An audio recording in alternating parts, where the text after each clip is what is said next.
He reeks of alcohol and looks like something the cat spat out. His hand is wrapped in bandages. Was that from me? I smile, feigning amusement, but my eyes scan my surroundings for cover. He growls in disgust when he sees I've killed his last man. I have no weapons and Charles aims his gun at me. I run behind the couch, its stuffing bursting into the air like confetti. I breathe deeply, glancing down at my foot. I wince at the gash. That's going to take a while to heal. Nala!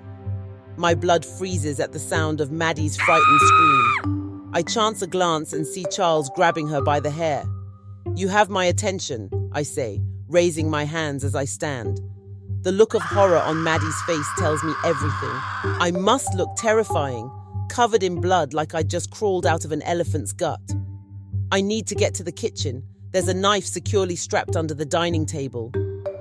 She is mine. She's coming with me. The calmness in his tone makes dread pull in my gut.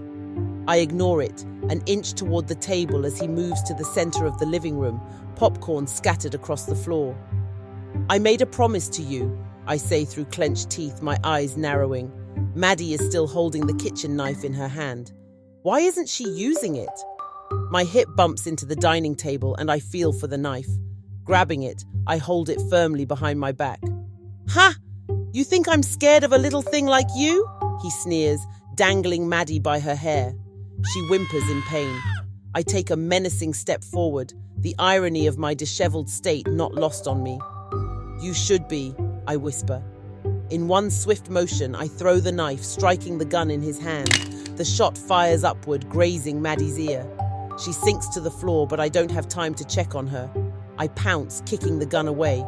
The knife clatters to the floor and I grab it, driving it into Charles's palm against the coffee table, pinning him in place. I stand, catching my breath. Now, where was I, Charles? I growl, unbuckling his belt and yanking his trousers down. He kicks out, and I barely avoid toppling over. Moving toward Maddie, I see her sitting up, looking terrified. She will never be frightened again. I'll make sure of that. I lower myself and grab the kitchen knife.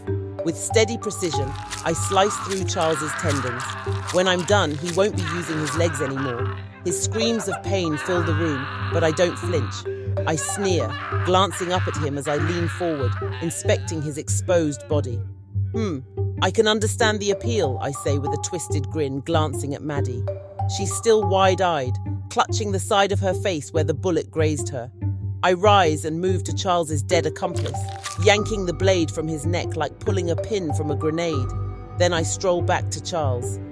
On 3, I murmur. Without waiting, I slice, severing the body part he treasures most. I shove it into his mouth, muffling his screams, and then drive the knife into his chest, cracking his ribs.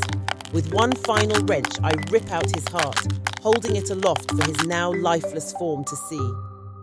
Oh well, I mutter, tossing it aside.